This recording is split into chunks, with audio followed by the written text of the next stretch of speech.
तो किसकी वजह से हुई है इस चेहरे को आप देख लीजिए। ये जो शख्स है जिसे आप देख रहे हैं, इसने ऐसी करतूत की है, ऐसा जघन्य अपराध किया है जिसके बारे में जिक्र करना तक नहीं चाह रहा। लेकिन समाज को जागरूक करना जरूरी है, ऐसे हैवानों से बचाना जरूरी है। इसलिए मेरा फर्ज बनता है कि मैं इस चेहरे के पीछे छिपे काले चेहरे को उजागर करूं और इसकी करतूत से आपको वाकिफ कराऊं। एक ऐसी दर्दनाक और हैरान करने वाली खबर है जिसे सुनकर राक्षस भी शर्म से पानी में डूब जाएंगे। ऐसा दरिंदा जिसे रिश्ते, भरोसा, भगवान और समाज कुछ भी नहीं दिखाई दिया, उसने बस उसको कृत्य में भरोसा किया, हर हाल में दरिंदगी करता रहा। और अब पुलिस ने उस पर एक्शन लिया है और इस शख्स के साथ साथ उसकी पत्नी को भी गिरफ्तार कर लिया गया है। इसने जो करतूत की है उसकी वजह से एक नाबालिग की जिंदगी बर्बाद हो गई। उसकी करतूत की वजह से वो जिंदा लाश बन गई। इस शर्मनाक करतूत को अंजाम देने वाला कोई आम इंसान नहीं बल्कि दिल्ली का ही एक अधिकारी है। दिल्ली के दरिंदे अफसर ने एक नाबालिग के साथ बार बार रेप किया, वो भी तब जब वो मासूम बच्ची उसी के घर में रह रही थी। वो भी क्यों? क्योंकि वो मजबूर थी। पूरी खबर आपको बताएंगे, बने रहिए हमारे साथ। हैरान करने वाली बात यह है कि पीड़िता इस दरिंदे अफसर को मामा कहकर बुलाती थी। आज कंस भी शर्मा रहा होगा, लेकिन हवस के भूखे इस भेड़िए ने भरोसे का कत्ल कर इंसानियत को शर्मसार कर दिया। इतना ही नहीं, जब नाबालिग प्रेग्नेंट हो गई तो यह बात उसने डिप्टी डायरेक्टर की पत्नी को बताई थी। तो आरोपी की पत्नी ने उसकी मदद करने की बजाय, यानी कि नाबालिग की मदद करने की बजाय, उसे बाहर ना जाने की सलाह दी और फिर उसे दवाइयां खिलाकर उसका अबॉर्शन करवा दिया, उसका गर्भपात करवा दिया। फिलहाल दिल्ली पुलिस ने आरोपी परमोदय खाका, नाम भी जान लीजिए, ये जो शख्स जिसे पुलिस पकड़ कर ले जा रही है, इसको शख्स बोलना ही बेकार है, ये दरिंदा जिसे ले जा रही है परमोदय खाका है और उसकी पत्नी सीमा रानी है, जिसे पुलिस ने गिरफ्तार कर लिया है। पुलिस ने इस मामले में अभी तक क्या क्या एक्शन लिया है, ये हम आपको पुलिस की जुबानी ही सुनवाते हैं। इसके फादर की डेथ हुई थी लड़की के 2020 में अक्टूबर में। फिर घर में क्योंकि सिचुएशन थोड़ी ग्लूमी थी तो इन्होंने अपने जो लोकल इनके फैमिली फ्रेंड ही हैं एक, जो हमारे इस केस में अभी अक्यूज्ड हैं, उनके घर में लड़की को भेज दिया। ये 9th क्लास में उस समय पढ़ती थी। ये जो लड़की है ये शी सबमिट्स ऑफ नाउ कि उस साल 2020 में नवंबर, दिसंबर और फिर 21 में जनवरी में इसके साथ गलत काम जो है इसके वही लोकल गार्डियन जो थे उन्होंने किया है। उसके बाद में इसने अपनी आंटी को, जो उनकी वाइफ को बताया, तो उन्होंने इसको धमकाया भी और इसका जो है अबॉर्शन पिल्स के साथ इसका अबॉर्शन कराया। इस मामले के सामने आते ही दिल्ली के सीएम अरविंद केजरीवाल ने आरोपी अधिकारी को सस्पेंड करने के आदेश दे दिए, साथ ही कड़ी कार्रवाई का भरोसा दिया है। उसको मैंने आदेश दिए हैं चीफ सेक्रेटरी को कि उसको सस्पेंड किया जाए तुरंत प्रभाव से, जब तक इंक्वायरी वगैरह चल रही हैं। मैं पुलिस से वो करूंगा, अपील करूंगा कि उसको तुरंत गिरफ्तार किया जाए। लेकिन अब आपके जहन में सवाल उठ रहा होगा कि आखिर लड़की इस दरिंदे के घर, इस हैवान के घर रहती क्यों थी। इस दरिंदगी की कहानी शुरुआत होती है 2020 से। क्या है पूरी कहानी, आइए देखते हैं। पूरी दुनिया कोरोना जैसी गंभीर महामारी का दंश झेल रही थी। उस वक्त पीड़िता की उम्र महज 14 साल की थी और इस केस को डिटेल से आपको हम बताते हैं। नाबालिग पीड़िता अपने पिता और मां के साथ अक्सर बुराड़ी के एक चर्च में जाया करती थी, जहां उसके पिता की दोस्ती दिल्ली सरकार के इस दरिंदे अफसर से हो गई। लड़की के इस जो है मां, वो अफसर को भाई कहा करती थी, जो नाबालिग की मां है। धीरे धीरे दोनों परिवारों की दोस्ती काफी गहरी होती गई। दोनों एक दूसरे के घर आने जाने लगे, दोनों परिवार। लेकिन कोविड काल के दौरान लड़की के पिता की अचानक मौत हो गई। परिवार गंभीर आर्थिक संकट से जूझने लगा।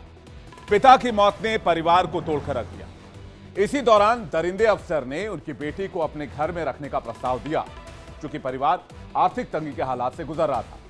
लड़की की मां उस शख्स पर भरोसा करती थी, क्योंकि वो अक्सर चर्च में मिलते थे और दोनों जो शख्स हैं वो दोस्त थे आपस में। लड़की की मां इस शख्स को अपना भाई मानती थी।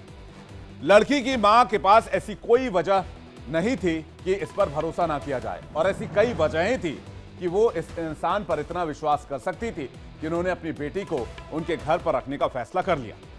लेकिन 4 महीने के दौरान लड़की ने कई बार अपनी मां से उनके पास आने की बात कही, लेकिन वो अपना दर्द बयां नहीं कर पाती थी, अपनी आपबीती नहीं बता पाती थी। इस दौरान नाबालिग की तबीयत ठीक नहीं रहती थी, कई बार उसकी तबीयत बिगड़ जाती थी। लिहाजा लड़की जनवरी 2021 में अपनी मां के पास वापस लौट आई। उसकी मां ने नोटिस किया कि उनकी बेटी बहुत खामोश हो गई है और बहुत बदली सी हो गई और बातचीत नहीं करती है। घर वापस आ जाने के बाद उसे एंजाइटी के दौरे पड़ने लगे, वो तनाव में रहने लगी, चुप रहने लगी, उसे पैनिक अटैक आने लग गए। बेटी की हालत देखकर मां परेशान हो गई। इसके बाद नाबालिग बेटी को लेकर उसकी मां एक साइकियाट्रिस्ट के पास पहुंची, एक अस्पताल पहुंची, जहां काउंसलिंग के दौरान साइकियाट्रिस्ट से बातचीत में लड़की ने अपने साथ हुए जुल्म का खुलासा किया, अपने साथ हुई हर आपबीती बताई। तब जाकर यह पूरा का पूरा मामला सामने आया और यह केस खोल गया, वरना इस शख्स के बारे में किसी को कुछ नहीं पता चल पाता। दिल्ली महिला आयोग की चीफ स्वाति मालीवाल भी पीड़िता से मिलने के लिए अस्पताल पहुंची। वो तस्वीर आपको दिखाते हैं। ये देखिए, तस्वीर स्वाति मालीवाल की है। हालांकि उस वक्त उन्हें पीड़िता से मिलने नहीं दिया गया, जिसके बाद स्वाति मालीवाल वहीं धरने पर बैठ गई। डीसीडब्ल्यू चीफ ने दिल्ली पुलिस को नोटिस जारी करते हुए निशाना साधा, जिसका काम बेटियों की सुरक्षा करना था, वही भक्षक बन जाएं तो लड़कियां कहां जाएं। स्वाति मालीवाल इस मुद्दे को लेकर अब दिल्ली पुलिस को निशाने पर ले रही है। दिल्ली के महिला और बाल विकास मंत्रालय में एक आदमी डिप्टी डायरेक्टर के पद पे काफी सालों से कार्यरत है। इस आदमी के खिलाफ एक बहुत ही सीरियस कंप्लेंट आई है कि इसने एक 16 साल की माइनर बच्ची का रिपीटेडली रेप किया, और उसके बाद जब लड़की प्रेग्नेंट हो गई तो इसने और इसकी वाइफ ने मिलकर उसके बच्चा गिराने की कोशिश करी, जिसकी वजह से लड़की की तबीयत बहुत ज्यादा खराब है। ये बहुत ही सीरियस एलिगेशन है और हमने दिल्ली पुलिस को नोटिस इशू करा है, क्योंकि मैं जानना चाहती हूं कि अभी तक ये आदमी अरेस्ट क्यों नहीं हुआ। वहीं एनसीडब्ल्यू की अध्यक्ष रेखा शर्मा ने दिल्ली महिला आयोग पर निशाना साधा तो बीजेपी ने केजरीवाल सरकार को घेरा इस मामले पर। वो WCD का ऑफिसर होते हुए दिल्ली सरकार क्या सोई हुई थी? लास्ट 2 साल से वो ये कर रहा था, और जब बच्ची सामने आई, दिल्ली सरकार का एम्प्लॉय अगर ये खुद कर रहा है और वो DCW के साथ काम कर रहा था, तो DCW जो कि हर दूसरे के काम में अपने आप को इन्वॉल्व करती है, वो कहाँ थी जब ये सब हो रहा था? उनका खुद का एम्प्लॉय ये कर रहा था। मार्च 2022 में ही कैलाश जी ने इस दरिंदे को, इस अफसर को अपने साथ OSD में रखा। यानी ये हैंडपिक्ड कैंडिडेट है, यानी ये अभियुक्त आम आदमी पार्टी सरकार का बहुत ही चहीता अफसर है। शायद इसीलिए FIR 13 अगस्त की थी, लेकिन सस्पेंशन में इतना टाइम लग गया कि आज सस्पेंड हुआ है, जब दिल्ली सरकार जिस दिन दिल्ली पुलिस ने उनको गिरफ्तार करा है। देखिए, ये एक ऐसी घटना है जो पूरे समाज को शर्मसार करने वाली है। बीजेपी जहां इस पूरे मामले पर दिल्ली सरकार को घेर रही है, तो वहीं दिल्ली सरकार ने आरोपी दंपति के खिलाफ सख्त कार्रवाई की मांग की है। ये इतनी ही दुख दिल दहला देने वाली, मानवता को शर्मसार करने वाली घटना सामने आई है, और आम आदमी पार्टी का चरित्र आज उससे भी ज्यादा सामने आया, जब स्वाति माहीवाल जो सारा दिन सड़कों पर उतरी रहती है, आज उसके मुंह में फेविकॉल चलेगी। ये लोग सिलेक्टिव हैं, इनको बहनों बेटियों के साथ कुछ नहीं लेना। ये जिस तरह की खुद मानसिकता रखते हैं, उसी तरह की इनके मंत्री मानसिकता रखते हैं, उसी तरह के उनके काम करने वाले लोग मानसिकता रखते हैं। मैं याद करना चाहता हूं, ये वो सरकार के मंत्री हैं जिन्होंने राशन कार्ड के नाम पर बच्चियों के बलात्कार किए। जो कृत्य सामने आया है, मुझे लगता है कि उससे घटिया और घिनौना काम कम सुनने में आता है। एक पिता के तौर पे एक मृत दोस्त की बेटी को घर लाना और उसके साथ ऐसा अत्याचार करना पूरी मानवता को शर्मसार करता है। ऐसे लोगों के ऊपर सख्त से सख्त कार्रवाई होनी चाहिए, और उनकी पत्नी जिन्होंने उनका साथ दिया, उनके ऊपर भी बराबर की कार्रवाई होनी चाहिए।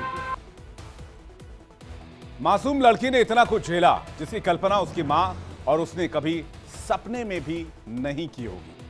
मुंह बोले मामा ने मासूम के साथ लगातार बलात्कार किया।